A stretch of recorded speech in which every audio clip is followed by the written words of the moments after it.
Para sa ating ikonsulta mo, alamin natin kung ano ba ang kahulugan ng GMP at GDP at kung paano ito nakakatulong sa ekonomiya.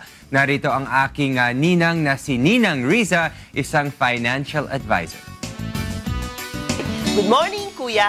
Sa darating na Lunes ay maririnig na natin ang pinakaabangang State of the Nation address ng Pangulo. At sa tuwing may SONA, palagi nating naririnig ang tungkol sa GDP. Na kapag mataas ang GDP growth ng bansa ay sinasabing lumalago raw ang ekonomiya. Pero ang tanong ng marami, bakit hindi pa rin nararamdaman ng masa yung ibinabalitang pag-unlad ng ekonomiya ng bansa? Kuya, tungkol sa usaping ito, ang tanong na in-email ng isa nating kasambahay na si Julie Somera ay ito. Naririnig ko po sa balita yung tungkol sa GDP. Kapag tumaas daw ito, ibig sabihin umuunlad na ekonomiya. Pero ang tanong ko po, ano po ba talaga ito? Saka paanong masasabing batayan ito ng pag-unlad ng ekonomiya? Julie, ang GDP na yan, sa mga ekonomista, ang ibig sabihin ay Gross Domestic Product. Pero para sa atin, ng mga karaniwang tao, isimplify na lang natin. Ang ibig sabihin ng GDP ay gawa dito sa Pinas. Ano-ano yung mga gawa dito sa Pinas? Ito yung mga produkto, serbisyo, at kahit anong ginagawa dito sa Pilipinas ng mga Pilipino at kahit na ng mga dayuhan. So, ibig sabihin, lahat ng napoproduce dito, yung monetary value niya ng labor and services ay tinatawag nating GDP. At ito ay isang sukatan sa pag-unlad ng ekonomiya ng Pilipinas. Ibig sabihin, pag mataas ang GDP ng bansa, maraming magandang investment ng bansa, maraming trabaho, at umuunlad ang Pilipinas.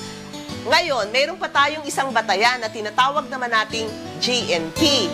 Ang GNP naman ay Gross National Product, na kung isisimplify natin, ang ibig sabihin niyan ay gawa ng Pinoy. Gawa ng Pinoy na mga serbisyo at mga produkto, pero ginagawa kahit hindi dito sa Pilipinas at ang kita noon o ang monetary value ay pinapadala sa Pilipinas.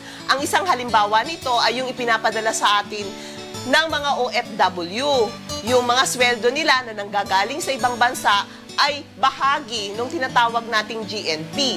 Kaya pag mataas ang GNP ng Pilipinas, ibig sabihin umuunlad ang ating bansa.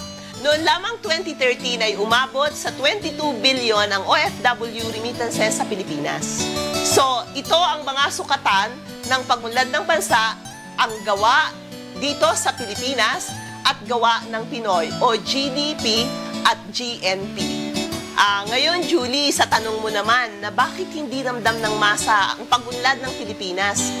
Alam mo, Julie, kahit umuunlad ang ating bansa at marami ang trabaho, ang mahirap ay marami sa atin ang hindi handa, walang kakayahan, walang kaalaman sa mga ibinibigay na trabaho.